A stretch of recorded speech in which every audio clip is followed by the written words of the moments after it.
You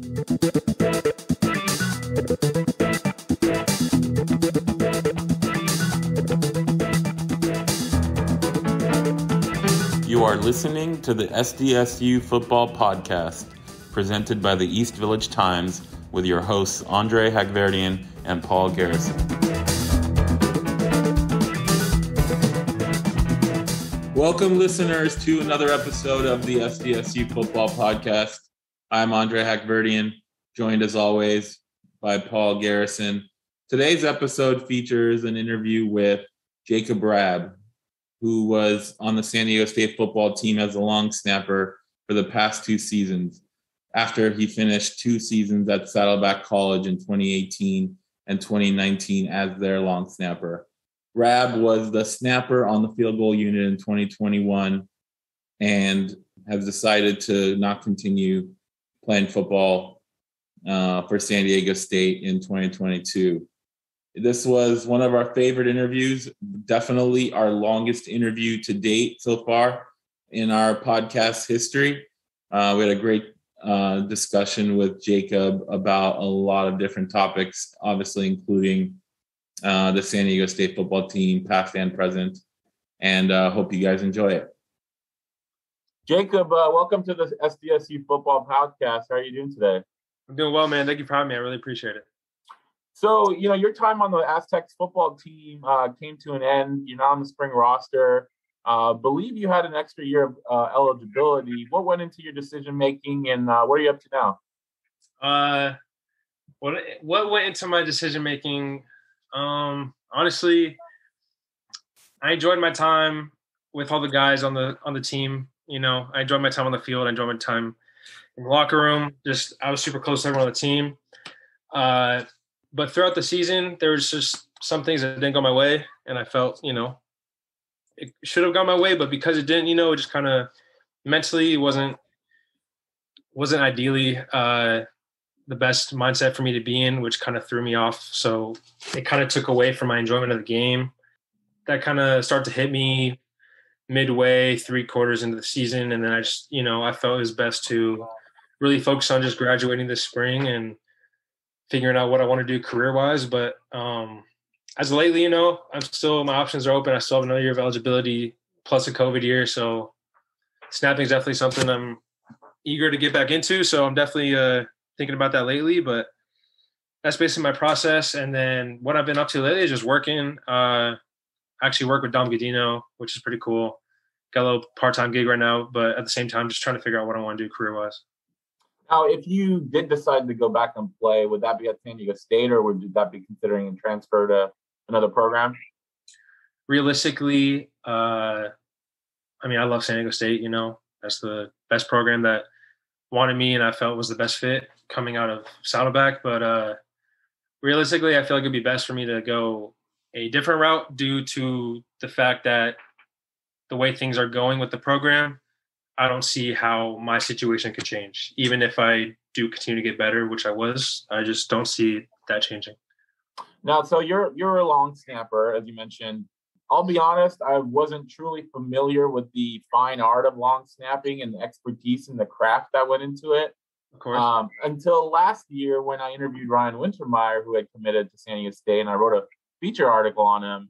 And that's where I kind of discovered the Coles snapping camp and the Patrick Manley Award that's handed to the top long snapper. I had no idea there was an award for that, I'll be honest. And they call it that award. Football's unsung workhorses can finally bask in the warm glow of appreciation. So how did you get into long snapping? What was kind of your progression into that role? That's a good question. The funny thing about that is in high school, I was a center. Mm-hmm. I was a lineman all through high school. From when I was a kid, I was offense lineman, defense lineman. I finished my high school career at Torrey Pines High School in San Diego, and I was a center, and I played some D-line, but I really focused on O-line because I enjoyed it, and for some reason, I just felt, you know what, this is my calling. I'm going to pursue this. I was 6'3", 275 by my senior year. I'm not that anymore. I'm still 6'3", but I'm not 275 because it just got to the point where I'm just tired of holding on to that weight. And then I did also snap my senior year, And reason being was my dad, he was a long snapper for USC, Southern California. He also got his cup of tea with the Chargers, San Diego Chargers, and what were the Redskins, now the Commanders. And ever since, a kid, that was my dream, NFL. NFL is my dream. Don't know what I have to do to get there, but I want to do everything I can to get there. And so senior year of high school at this time came, and I was like, you know what? I honestly didn't even really enjoy football then, only because me and my head coach at the time were actually butting heads, and I was letting the emotion between me and my coach get in the way of me enjoying the game and being with my teammates and just focusing on us winning.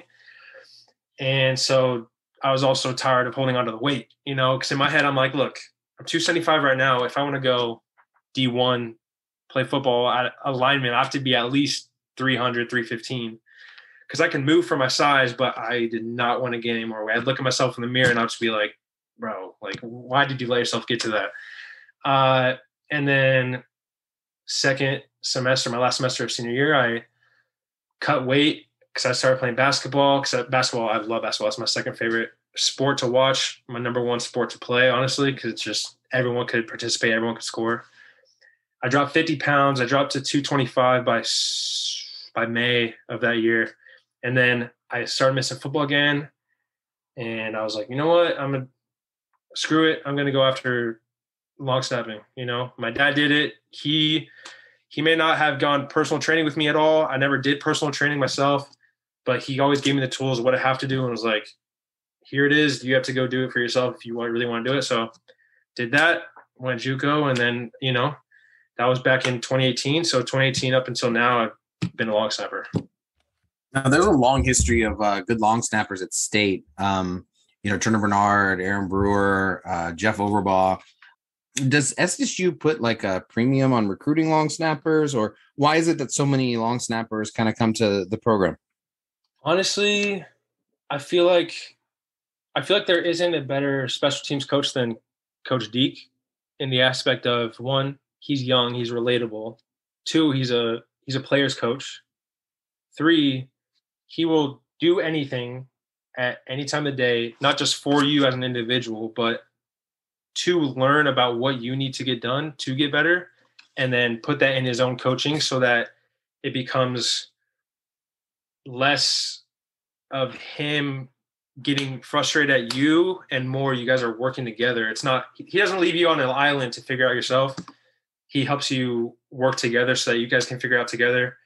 And I feel like a lot of coaches, they expect you to come in and kind of already be at your peak or at your best and just got to, mold physically. But at State, it's different. You come in, there have been some guys that come in, they're small. I mean, I don't know if you ever heard of the guy, Matt Ariza, but he came in, man, he was tiny. Like, I don't even know how much he weighed, maybe $175. I don't know. The dude was he was skinny. You wouldn't recognize him now. Like, it was crazy. But I met him actually my senior year of high school. We had this Mexico City bowl game thing, San Diego All-Stars, whatever. So I met him. He was very skinny. And the funny thing about that is we always kept in touch. And throughout the years, I was always like, man, I just want to play with you. He's like, bro, me too, blah, blah. We got to figure out somehow. And then it's the same way with him. Deke would work with him. It would come together. It wasn't just you're on your island, do it yourself. And it's the same way with the long snappers. Turner Bernard was hands down. I never saw any other snapper at State. I've seen plenty of snappers in my life, and Turner Bernard, hands down, is the best snapper I've ever seen in my life. And that coming in my first semester was very, very overwhelming, but it was fun. So speaking of Matt Ariza, we saw each other this afternoon out at the SDSU Pro Day. What would you take from Matt's performance and, just reflecting on that growth that you just talked about? Are you talking about his performance through the season or his performance today? Whatever fits your fancy, but today, how did he do today? Okay. And then just, that growth that you were talking about. Based on what I saw, because I had an exam at 11, so I got out at 11:40. By the punts I saw, I mean, it just looks like he's just very comfortable out there. He was doing his thing. I know he hit multiple over 5-second hang, which for those listening, that's a hang time, which is just in the air before it hits the ground. And then multiple over 55, 60 yards. And that sounds crazy, but I don't think there was a practice at all last season that he didn't hit that multiple times. So for me, it sounds crazy, but like that's normal. Like to see Matt Ariza do that. It's cool, man. Like I'm just very proud of him because like I see him like a brother. We were roommates this whole past season. My first semester, it was, he was balling, but at the same time, mentally, he was beating himself up because Tanner Coolidge, who came in from USD, he took the spot. So as a punter, so Matt was starting game 1, and then he had, I want to say, 2 punts that were 2 or 3, and I think they were just not as good as what he was performing in practice. So Tanner took over. And ever since, Matt was very determined just to, I'm just going to put my head down and get to work. And that's exactly what he did. And every single day, he was just punting and going after it. He kept quiet that first semester that I was there back in 2020. First season, second semester. But ever since, dude, he's just been dogging, like going crazy. But I'm just so happy for the dude because he's very humble. I love to see how calm he is about everything because there's a lot of eyes on him. He's really been in the spotlight. And to be a specialist in the spotlight, I feel like it'd be hard not to just, totally just enjoy it and like maybe, have too much fun with it. But he's just been very calm. It's like everyone says, act like you've been there before. Like that's what the professionals do. And that's exactly what it does. And he just performs every single day. And the crazy thing is I know if he wanted to kick in the NFL, he could easily do that too. I saw his kickoffs. There wasn't one, I want to say, less than 4 yards deep and good hang. So I'm just proud of the kid, man. He's doing really well. And I love that he keeps in touch with all of us, all the specs. So I don't know. He's just a great dude and he's doing very well. And I'm happy to see it. Awesome, man. And then, kind of the tag team of the punting last year, Ryan Winton came in as a true freshman, preferred walk-on. Andre, mentioned the article that he wrote about him. Just how would you assess Ryan's job and how he did last year? Ryan, I love Ryan, man. He's a goofball. He's definitely a youngin' for sure. I feel old when I'm around him just because he's so goofy. But I love Ryan, man. He came in. I remember when we first met. It was funny because we got off on the wrong foot in the beginning, which is really funny. I met him and we started talking about snapping. The first thing he mentioned was like, yeah, I beat the number 1 guy, right? In the thing. And I was just like, okay, like, I don't know what you want me to say to that. But I was like, okay, cool. And he started talking about camp stuff. And then, I don't know, it was just, I was kind of thrown off by that. And then throughout the first few weeks, he kind of started, I don't know, it was like he'd been there in the aspect of like, he came in a little cocky, which it's funny because we talked about it after the season. He said that's exactly what he was doing. And he was actually, he would say it too, but he told me he was actually like intimidated of me because he's never had competition before. So in his mindset, he was just trying to be kind of, be the top dog and come in like he runs the place. So that was really funny in the beginning. And then one time I went up to him, I was like, look, bro, I don't care how good you were in camps. I don't care what you did previous to this. I can't tell you how many guys who have bought out camps have come here and not even seen the field. I go, so honestly, that stuff doesn't matter. I'm like, it ain't nothing personal, but I'm just saying, like, you just got to take a step back. You don't run anything yet. I don't run anything yet. And I even told him to his face, I said, look, man, I know it's me against you, you against me. I said, but whoever wins the job. And whoever loses, if I lose, I'm supporting you.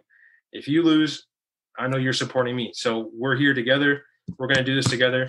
And throughout the season, man, he was on it. I'd give him advice whenever I felt like it was needed. He would give advice if I ever had any questions. It was a learning opportunity for both of us. And I feel like we definitely benefit off each other. And throughout the whole entire season, we just got closer and closer and closer.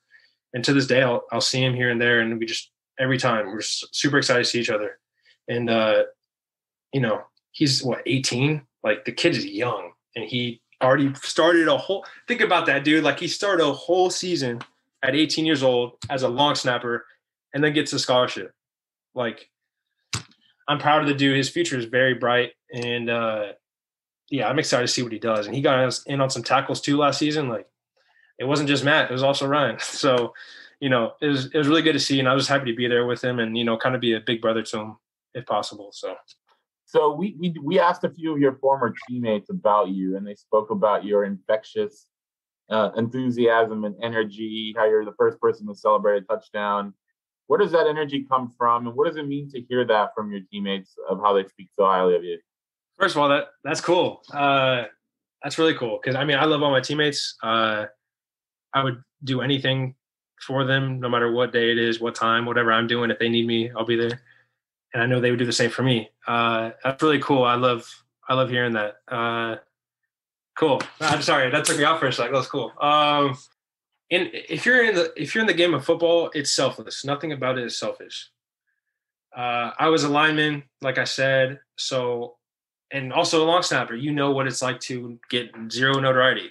The only way you get notoriety as a lineman is pancakes. Running backs, they need the O-line to do their job so that they can, gain yards. Quarterbacks need the O-line and the running back to get a block, get open. Everyone works for each other. There's not anybody selfish on the team, because if there's one person who's selfish, 1 out of 11, if 10 guys are working for each other and one's working for himself, some bad's going to happen. So every time, there's a touchdown, interception, I'm losing my mind, because I'm not just happy for the team, but like I'm happy for that guy. You know what I'm saying? Like, that's, you're in D1 football, you're catching a pick, you're catching a touchdown, you're running the ball in. It's a dream come true it's a dream come true. And kids watching the games are dreaming of, experiencing that. And it's just like, I feel like you got to take everything in every single moment. And it's just fun, man. Football's just fun. You're with your brothers, you go through so much, and you get hit with a lot of adversity. You'll even butt heads with your boys, but like game day comes, you're there for each other. So I don't care if we're down. I don't care how bad we're winning.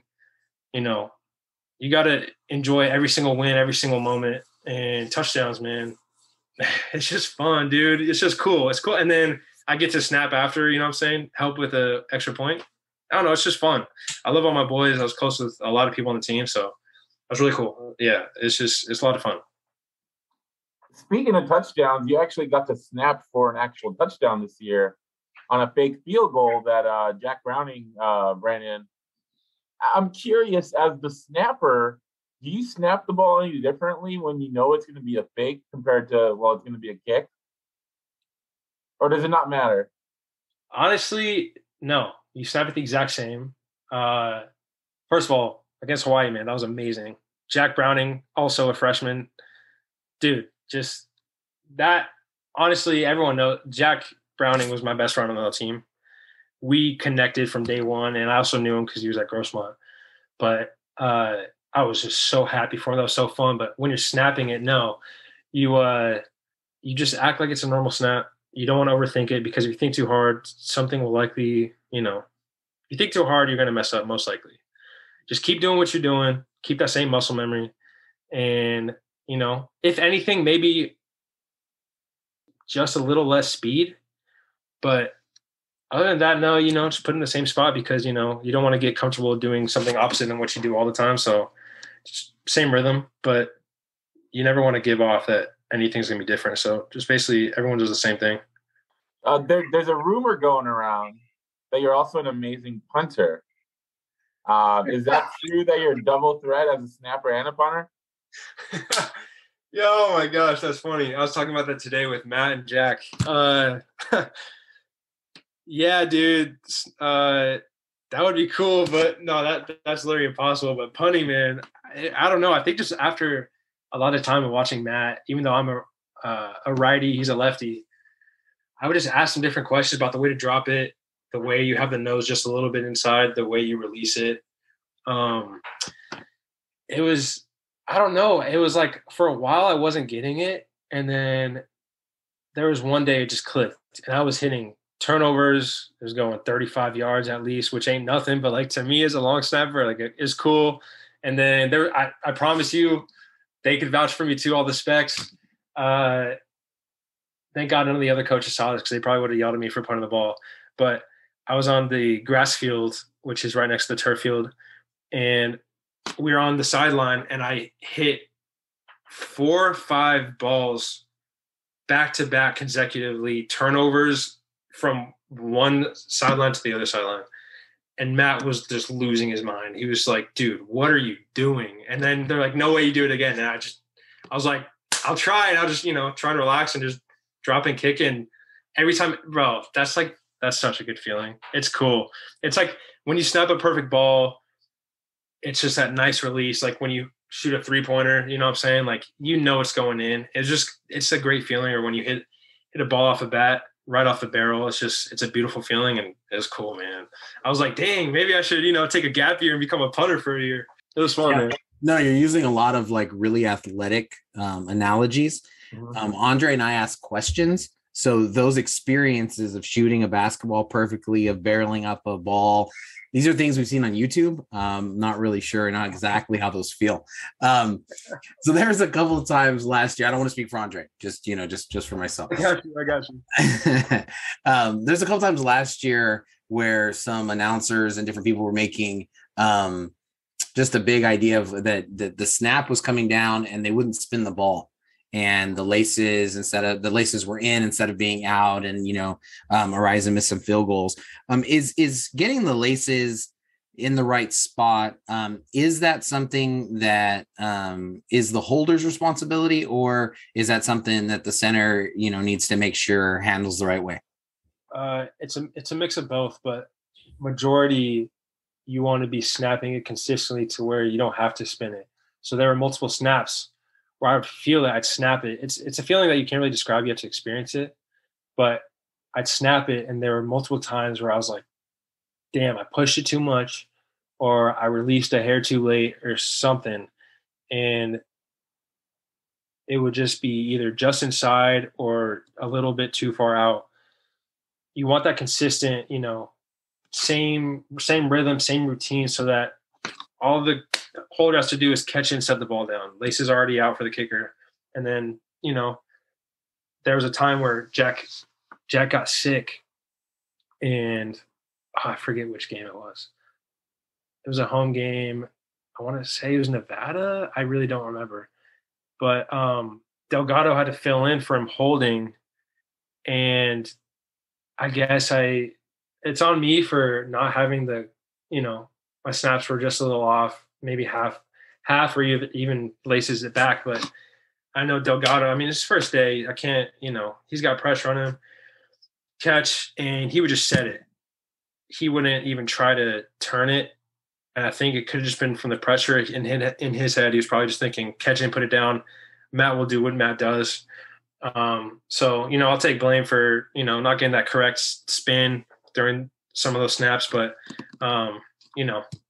stuff happens, we're human. So I don't dwell on that. I just try to focus on the next one and just get after it. But yeah, it's definitely, it goes hand in hand. Both holder needs to know how to spin. But it's an art, man. Like, you got to work at that, because sometimes the ball comes faster and it'll take you a second to really get that grip. Sometimes it's too slow, so you have less time to set it down and spin, versus you just have to set it down if the ball's too slow.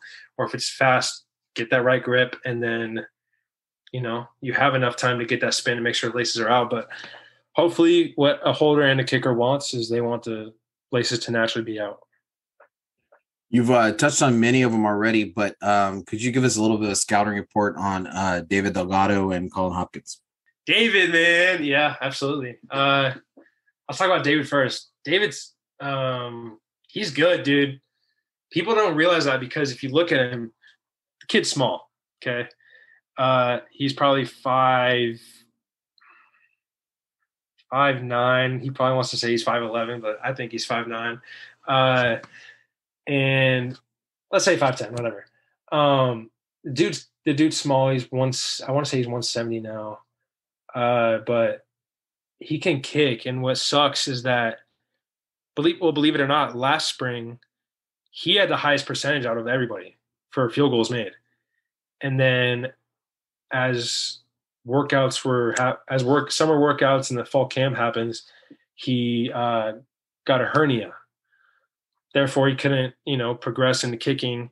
And he's a hard worker. You'll see the dude, if you ever come to practice, now he's probably, smarter to not overwork, but the dude doesn't know how to not overwork. Overworking is him warming up. Like, he's punting 100 balls before we even have anything live.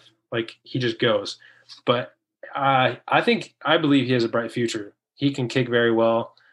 His punts were getting really well last year towards the end of the season before his surgery. But kicking wise, he's definitely I believe he's got a bright future. Obviously, they're all fighting against Jack, and Jack's going against him. It's competition right now. But he has a bright future. And then Colin, I love them both, man. David's goofy. I'll tell you all that. David is one of the funniest dudes I've ever met. And Colin, he's a very chill, laid-back guy. He's also very young. I think he'll be 19 soon this month or next month. But he's good. He's a really good punter. He has a very strong leg.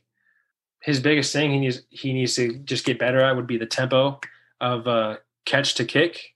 It's called your op time. Basically, a good op time would be like a 2 seconds to 2.1 seconds, which is you snap it, catch it, and then get it off. So it's basically that whole entire, catch and go. So that's his biggest thing he's got to work on, which we've talked about. And I believe his future is bright too. The dude's big. He's got good size. He came in at 250. Now he's 216. So he came in as a biggin, but he's looking good. His legs looking good. He's still strong. So, they're both young, but I think they got a very bright future ahead of them. So, Matt obviously did all three kicking duties last year.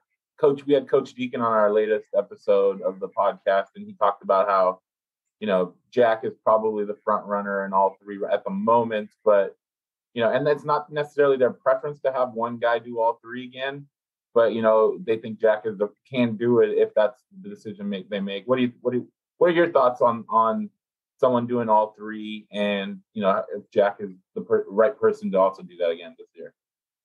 My thoughts on all three would be, obviously I haven't experienced it, but by watching and by seeing Matt, it definitely takes a toll. It's a lot of work because it's different muscles being worked for each kick, every punt, kickoff, field goal. It's different techniques for everything. I think Jack could definitely do it, but the biggest thing, I feel like for anybody, not just Jack, is you got to be smart with your reps, and you have to make sure you're going out of your way to stretch a lot more. Make sure you're loose and make sure you don't overwork, the certain mechanics that you're doing every single day, because there were days where Matt would do less of kickoff if he knew he was going to punt more, or do more field goal because he knew he wasn't going to do many kickoffs and less punt. So it definitely takes a toll on your body. And because he's young, he's got what? Say he starts, hypothetically, if he starts this year at, say, all three, how many years does he have? 2 more or 3 more? 3, I think. I think 3, yeah. Yeah. So, to do that for, say it happens this year, right? You don't see someone who balls out and does well at all three during one season, not to do it again multiple seasons, because they're just still growing and maturing and getting even better. But like I said, it takes a toll. So I don't know. I feel like if it came down to it and he had to do it, absolutely. I know Jack. Jack can definitely do it. Jack's very strong. He's very smart with what he does. He doesn't overwork too much. He knows the right amount. And the dude's a beast, man. He puts in work. He's a very, very hard worker. And I could definitely see him doing it, but it definitely takes a toll. If you could, looking back on your time at San Diego State, what was your favorite moment? Was there one moment you could think back and say, that was my favorite moment, my favorite play? I actually thought about this recently. I could come up with two on the top if I can share two. Is that okay? Absolutely. Okay. My first one would, on the field, 100% would be, what's it called? It was last game. It was a bowl game. I got a personal foul. Nobody saw it who weren't at the game because it, sadly, it cut to commercial break right after the PAT. But I have that lineman instinct in me, so I'm actually way more aggressive than I feel like most snappers would be. And I love it. Like I love, I'll talk my trash to people if they're talking to me, you know what I'm saying? Like I don't care. I'll dish it back. And I was blocking to the right because I had more pressure on the right after the snap. Kick already went through and they're pushing William Dunkel or Billy Dunkel. And he already had a personal foul. So I'm like, look, if he has one more, the dude's out. And Dunk is a dog. We need him. So they're pushing him. And so I'm like, nah, we ain't doing this. So I hit the guy who's on him. I start shoving him back. And then some dude on their team came from behind and like was talking something to me and then pushed me. I was like, yo, what? So I turned, I was like, what are you going to do, bro? And I pushed him. And then I got pulled back from Brandon Crenshaw-Dixon and they threw two flags. And I was just like, okay. And I'm thinking like, look, this is my last game. I'm in my hometown. Why not go out with a bang, get some notoriety. Why not have some fun? And so I dug out the field and Coach Hoke was like, Rabb, stay right here. And I was like, oh, okay. And then I'm standing there, I was hyped, but, I couldn't show that. So I was just like, damn, trying to show a face like I messed up when really I was like, you know what? I had fun. And then he's like, they called a penalty on you and him. And I was like, yeah, I understand that. Him too. Like it's offsetting. And then they're like, he's like, you have to be more disciplined. And I'm like, I got you. Yes, sir. And I turn around, all my boys are like, yo, like they're all dapping me up. They're like, you're definitely someone that would like ride with us or something. I was just like, I was laughing. And then Deke asked me what happened. I explained to him. And he's like, okay, I understand. And then Coach Coop looks at me and he just sits there, arms folded, just like nodding his head, kind of with kind of a grin. I was like, what's up? And then he started laughing. And I was like, hey, I got to do what I got to do. And then that was my on the field moment. That was just fun. I mean, it just felt like I was a lineman again. Yeah, my second one off the field was, it was definitely bowl week also. And it was me and Matt Ariza, who were roommates the whole season. And then David Delgado and Jack Browning, they were roommates for most of the season as well. And then we had conjoining rooms. And then the room next over was Colin and Ryan. So, every damn night we were all hanging out in the same room, just kicking it till at least 2, 3 a.m. Okay. It was nice. Even game time, like the night before the game, we're like, all right, we're going to bed at 12. Like, let's actually get some sleep. We got a game tomorrow. Our last game of the season. We got to get the 12th win. That didn't happen. We were in bed chilling, right? Colin and Ryan were in their rooms, but I was in my bed, Matt was in his bed. We had lights out, but we just couldn't sleep. So we just played music and just chilled for like a few hours, and that was cool. But my favorite thing about that whole entire experience was there was one night, I can't remember which night it was, but we sat down, the six of us. I want to say the six of us. Yeah, the six of us. And we just talked. Like we got deep, we asked each other, we had each other go in a circle and say each person, what we respect about each other, what our first impression was, basically what we really appreciated about one another. And we just went around the circle, and not gonna lie, man, there's some tears, like, cause we've been through so much together, and then it was just like, damn, like this is gonna be our last game as a unit, the six of us. Once after this game, me and Matt are gone, and then it's just the four of them.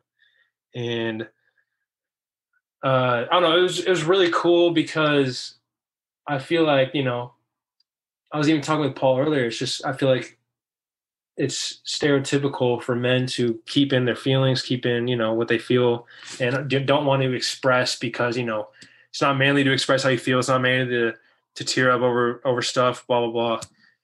But like, when you're with it's family, you know what I'm saying? And when, I don't care if you're with family, whatever, crying's cool. Like, you know what I'm saying? It's a part of life. You're going to have it during moments that may be small to other people, but it's big to you. It doesn't matter what it is. You feel what you feel. And I don't know, it was a beautiful moment. I just felt like in that moment, we were already getting very close together. And it was just like, these are the guys I'm going to be talking to they're going to be at my wedding. Everybody's going to be invited. Like, it's just, they're people I'm going to be in touch with for the rest of my life. Even Matt was like, we have to make a pact tonight that all of us invite each other to their weddings. I don't care if it's email, whatever it is. We got to make sure we invite each other. And not just that, we got to be there. I was like, I'm down. Everyone looked at me. They're like, you're probably going to be the first one to get married because I've been with a girl for a while. And they're all like, we'll be there. I was like, absolutely. But I don't know. It's just moments like that where I feel like they stand out above everything because it just shows how close you are and what kind of relationships you could build with the people that you are with every single day. And I feel like a lot of people forget to take in moments like that and actually go out of their way to get to know more about somebody that they may have not known. So there are a lot of stories shared, lots of cool stuff said about each other. And it was just a moment that I'll definitely never forget. Yeah, Coach Steve Fisher always would talk about, it's not about the destination, it's about the journey. Mm-hmm. And the stuff you're describing is part of that journey. And it's probably the things you're going to remember the most instead of, the plays on the field. So absolutely. Thanks for sharing that. That was awesome. Of course. Thank you. In an article about the SDSU Pro Day, I compared it to a family reunion. Seeing everybody roll out of the parking structure. And it was almost like, again, you talked about being a family environment. As somebody who, knew some of the former players, obviously knew the players who were out on the field, some of the players on this year's team, and just being able to go from player to player, person to person, catching up in that kind of family reunion type atmosphere that was there. What was that like for you? It was kind of touching. Because it helps you realize what you didn't realize before is that you really do make an impact on people's lives around you. And even though, you're going through all the workouts together, you're getting yelled at the same way, you're sweating, you're crying, you're bleeding, blood, sweat, tears, what they all say, but like, it's legit in football. Even though we may not be conversing with one another, like we're a part of a family just because we're working, doing the same stuff together. I always say, without my guys with me, like the workouts would have been hell. Like, even though some of them were seeing, like, it really is a game changer when you see the other person doing it with you. Cause I'm not alone. Like, literally I'm with the people that are doing it too. So seeing them today was just super, super cool. And it's just, I don't know. It's like, I was with them every day. So it's like going so long without seeing them. It's like a reborn excitement. I don't know how to explain it. It's just like if you haven't seen your best friend for a long time and then you finally see them, except it's everybody. You didn't even have to be super close to one of them. It's still the same excitement. Like, it's just a big hug. Bro, how you been? What's new with you? Like, how's your family? Like, what's going on with you? How's school? Blah, blah, blah. Like, it's just cool. And believe it or not, like one of the guys who I was super, super happy to see today was Trent Thompson, because most people wouldn't expect it just by, looking at us or like by position, but me and him were actually very tight. And he even told me I was the only guy on the whole team this past season that he had a handshake with. And I was like, yo, that's cool. But I saw him today, we did the handshake, and it was just, I don't know. We've been texting a lot when he was training in Chicago. I've texted with Cam, Thomas. I text with lots of the guys. Just, I just like to check in, even if they can't talk, because I understand they're busy. I just want to check in, make sure they're doing well. T-Hawk, like Taylor Hawkins, like Matt, I just reach out to everybody, and they all get back to me. That's what I also really appreciate. It's not like, oh, I'm doing bigger things now than what I was before, so I'm not going to, talk to you. But no, it's all the same kind of same kind of relationship. So it really is just like a family. And it was cool, man. And then seeing Dan, right when he saw me, he's like, bro, come over after. I got you. And then so I went to Dan, hung out with Dan, Connor McBride, Elijah Cody. You just had them on recently too. And those are my boys. So that was really cool. But yeah, it's just, I don't know, man. It's a feeling that you really can't describe without, I don't know. You have to experience it, but it was amazing. Yeah, no, I wrote an article about it. Trying to find words to describe what I saw was absolutely difficult. Yeah, no, that's it. That's completely it. You were talking earlier about maybe, wanting to get back into snapping. And then you also mentioned that your dad, he played in the NFL, and you named 2 teams, but you didn't name what years. Yeah, so there was a gap in between. It's like he played in 93 with the Redskins, 98 with the Chargers. I mean, just what was that experience, seeing him kind of keep that dream alive, keep working, and then getting those cup of tea, I think you called them, 5 years apart? Not seeing them, but with the swords. Right. Yeah, seeing you weren't seeing them, but you know what I mean. You weren't born. No, we're born. Yeah, we're born. I'm not born yet. It's cool because it's like, one, it's my dad. You know what I'm saying? Like, I'm living with somebody who lives my dream. And because of him, it is my dream. And he's been my idol since I even had one. I don't know if you've gone through my Twitter and stuff or my Instagram, but like I've had many posts where I'm just, my dad's, he's been my best friend since the beginning. Like I'm very close to them. So the fact that it was 5 years in between, it's eye-opening in the way where it's like, you see today, there's so many more options, more opportunities given out than what there were back then. So for thinking about that, it's like, if he was at work for 5 years, he got a call. Actually, no, he didn't get a call. He called his agent, who was actually with the Chargers, a special teams coach, my bad. He was with the Chargers, and he knew David Binn got hurt. And David Binn is a well-known long snapper who was in the league for 17 years. Amazing. My dad called, and then he left a voicemail. They actually reached back out to him. We actually talked about this a few weeks ago. He said they reached back out to him, and they're like, hey, did you call us or we called you? My dad's like, I called you. And then they're like, okay, are you right? Are you good to snap? And then my dad's like, yeah, I heard Ben was down. Like, I'm ready to go. And they're like, all right, like, come in, like, we'll give you a shot. My dad said he went to the closest park, snapped 100 balls, and then that got him back in his groove. And then literally the day after that, he was in San Diego and he did a tryout, got to play a game. And then there's this thing in our room, or in a guest room, that he turned to a workout room. It's a big plaque type thing.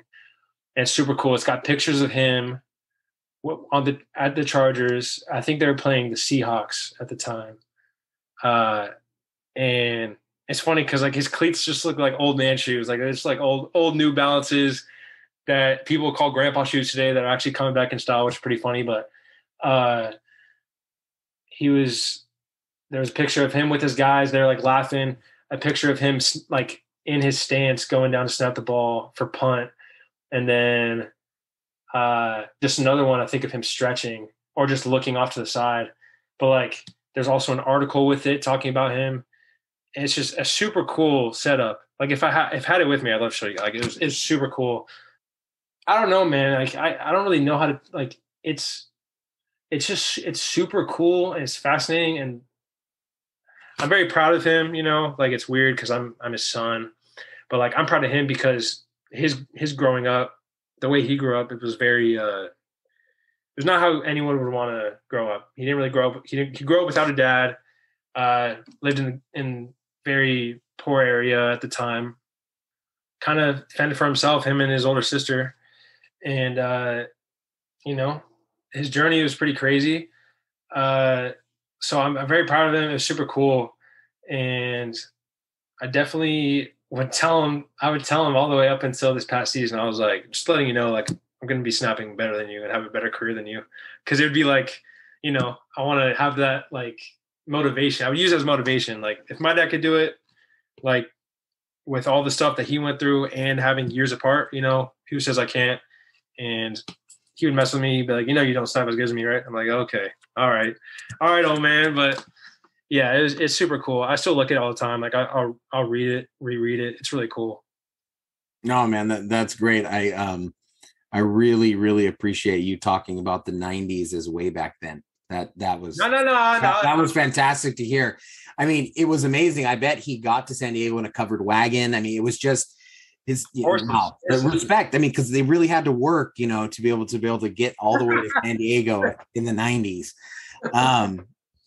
You know, for a guy who goes to San Diego State to not like Kawhi Leonard's New Balance shoes, okay. Zach, I didn't say the basketball shoes weren't nice. Okay, well, you just said old man shoes. Old man shoes was the word I heard.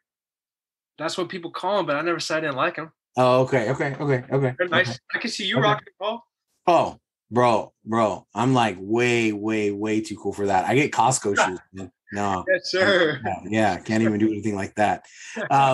Last question for me. You know, you obviously know the community very well. What do you think the new stadium is going to mean to San Diego? One, it's going to be packed because over the past decade, SDSU's been balling, especially after this past season. It was adversity already going through up to LA to play. So being home and having fans actually show up and, you know, stay past halftime is going to be great. And what's it called? We actually had a good amount of fans actually come up this past season. So that was impressive. And the funny thing about it is it was like, you know, we were 7-0 and then went 7-1, I believe. After that one loss, it was like, okay, we're back to square one. But there's still way more fans than what we were used to. And from having fans this year and last year or 2 years ago, not having any, it was super cool. But, you know, I think the stadium will definitely turn more heads in the recruiting process.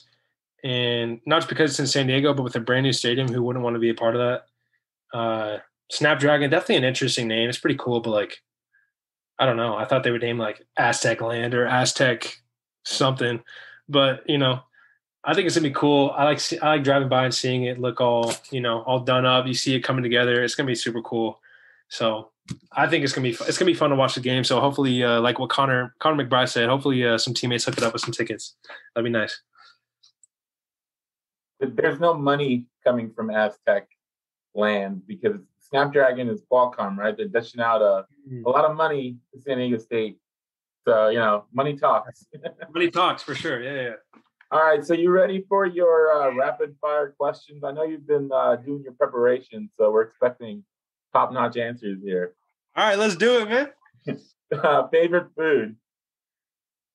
Just to get would probably be, I mean, I've always loved macaroni and pizza. You can't go wrong with that. The homemade dish would be chicken curry. Okay, by homemade, is that something your mom or dad made? Both. All right. What about favorite movie or TV show? My favorite movie ever has always been Good Will Hunting. And then favorite TV show is New Girl. You can't go wrong with New Girl, man. Have you guys ever watched it? Is that on Netflix? It's on Netflix. No, my New Balance doesn't allow it. My New Balance shoes, that's like one of the stipulations. You're not allowed to.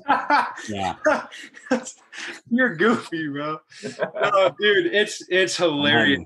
It's hilarious. There's these two characters, Nick and Schmidt, and anyone who watches it, they're definitely the favorite, but it's goofy. It's like Friends is great, of course.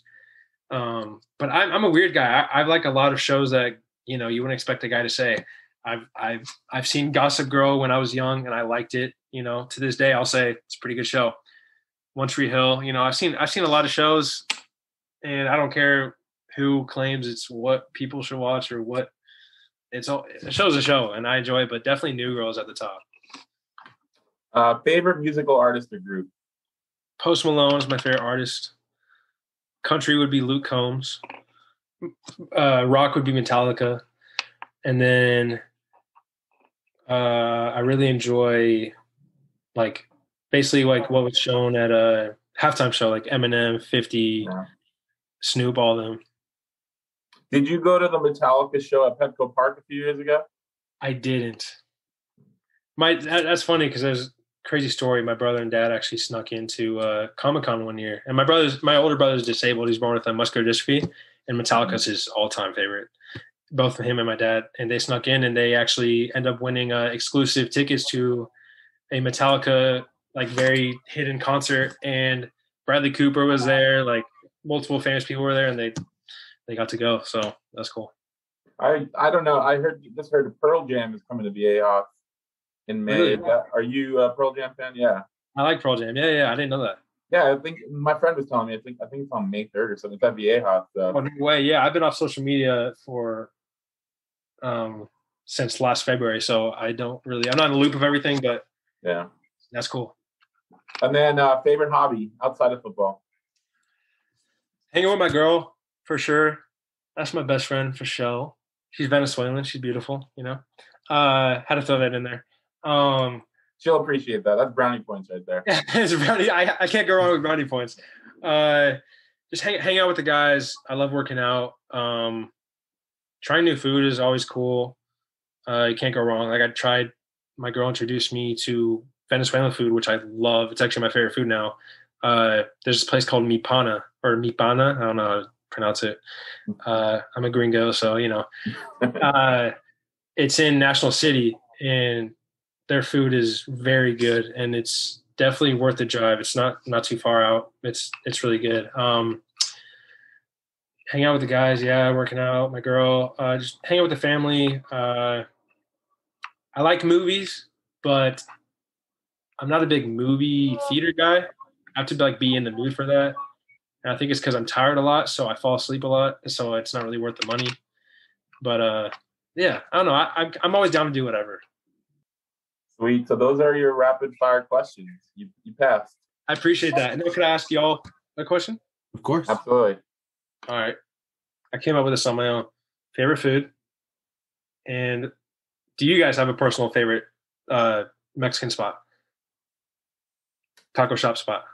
I have my favorite foods are a California burrito or kubide, which is a Persian kebab. Oh, okay. My favorite California burrito is from El Azteca in La Mesa. I've heard of it. It's by the Best Buy by Fletcher Parkway, near Hearth House. If there's any dive bar fans, any listeners, it's right behind the Hearth House. But that is my favorite California burrito in San Diego. Okay. Favorite meal on earth is if you take a 45-minute drive south into Mexico. There's a little lobster village called Puerto Nuevo, and Puerto Nuevo lobster is about as good as it gets. Stateside, you answer your taco shop things, and Andre, you can thank me later because you will have a new favorite. There's a place called Super Sergio's in National City, and it's there kind of by the golf course, and it is about as good of a burrito as there is on the planet. Okay. And you looked in the mirror and saw 275 pounds and said, "What have I done to myself?" I call that every day. And so I have experience with understanding a good burrito. And this is by far the best one in San Diego, Super Sergio's. I have, with a group of buddies in the middle of the night, have walked through the drive-through just to be able to get this stuff because none of us had a car at the time. So it's worth it. It's worth it. You need to go to Super Sergio's, in National City. It's just ridiculous. Okay. The SDSU Football Podcast brought to you by Super Sergio. Yes, sir. Good stuff. They're not actually a commercial, but it's as good. That'd be awesome. That'd be cool. Yeah. Mine would actually be Cerritos in Spring Valley. Yeah. So my college roommate at UC San Diego. It's from Mount Helix. His parents' house is in Mount Helix, which is at the top of the hill. So if you go down the back of the hill, it's right where Cerritos is. Yeah. And they eat there like a lot. It's amazing, dude. I grew up on it. I love it. It's awesome. What was you had a question? Yeah, you had a question about something else too, other than food. Oh, this was it was random. Because you guys had it on the podcast, I want to ask your guys' favorite athletes. Oh yeah, we didn't ask you favorite athlete. Hey, you didn't. So you give us yours first, and I'll give you mine. Okay. Football all time, Reggie Bush. Okay, I grew up a USC fan, so watching him in college, I would just say, I was a kid, I was like 3 years old. I'd be like, Dad, number 5 is fast. And he'd be like, yeah, it's Reggie Bush. Next day, next weekend, whatever. Dad, number 5 is fast. Repetitive. Basketball, Luka Doncic. It's my favorite. That's my guy. I also became a Mavs fan growing up in Dallas myself. So, those would definitely be my top 2. The last time I was in Dallas, I went to a Mavs Rockets game, so it's cool to see Luka play in person. My favorite athletes of all time are Michael Jordan, Derek Brooks, the linebacker for the Bucks from the late 90s, early 2000s, and Kawhi Leonard. Okay. Those are like I guess I need a fourth to make a Mount Rushmore. Probably Clayton Kershaw. That would be my Mount Rushmore. Respect. Yeah, no, we all get along with Andre really, really well, and then he starts mentioning Dodgers, and it's just like, oh yeah, that's a good one. Oh yeah, that's right. You do have that one. I mean, everyone's got a flaw, and that just happens to be Andre's. Tony Gwynn would absolutely be my favorite, and there's kind of like everybody is a step below that. And as far as like other stuff, I really was into John Starks. So Andre would appreciate that with his Michael Jordan. And so do you know who John Starks is? I know the name. Can't tell you I know him. He was a basketball player in the 90s. So don't come at me with that. So this was a long time ago. So basically, if you watch a highlight of Michael Jordan, he's the guy that is getting dunked on. Is basically is how this goes. It's at some point. Okay. I also was a big fan of Emmett Smith. Just going to Dallas with you all. And then let's see who would be somebody else. No, I think that would Junior Seau, big Junior Seau guy locally here. Yeah. My dad played with him. Yeah. And then I think after that, when I was a kid, some of the state guys that were there when I was really, really young, Dan McGuire, people like that as a kid that you're just, you think that they're just, as incredible as it could possibly be because we're throwing the ball around. Yeah. Well, I think we've definitely cracked the longest interview on the SDSU Football Podcast. So you'll have that title, Jacob, probably for a long time. But thank you so much for joining us. We had a blast. Hope you had a blast as well. I know our listeners are going to truly appreciate this interview because a lot of good discussion for sure. Yeah. I appreciate it. It was a lot of fun for real. I was really looking forward to this, and this definitely exceeded my expectations. So appreciate it. Yeah, we'll do it again at some point down the road. Absolutely.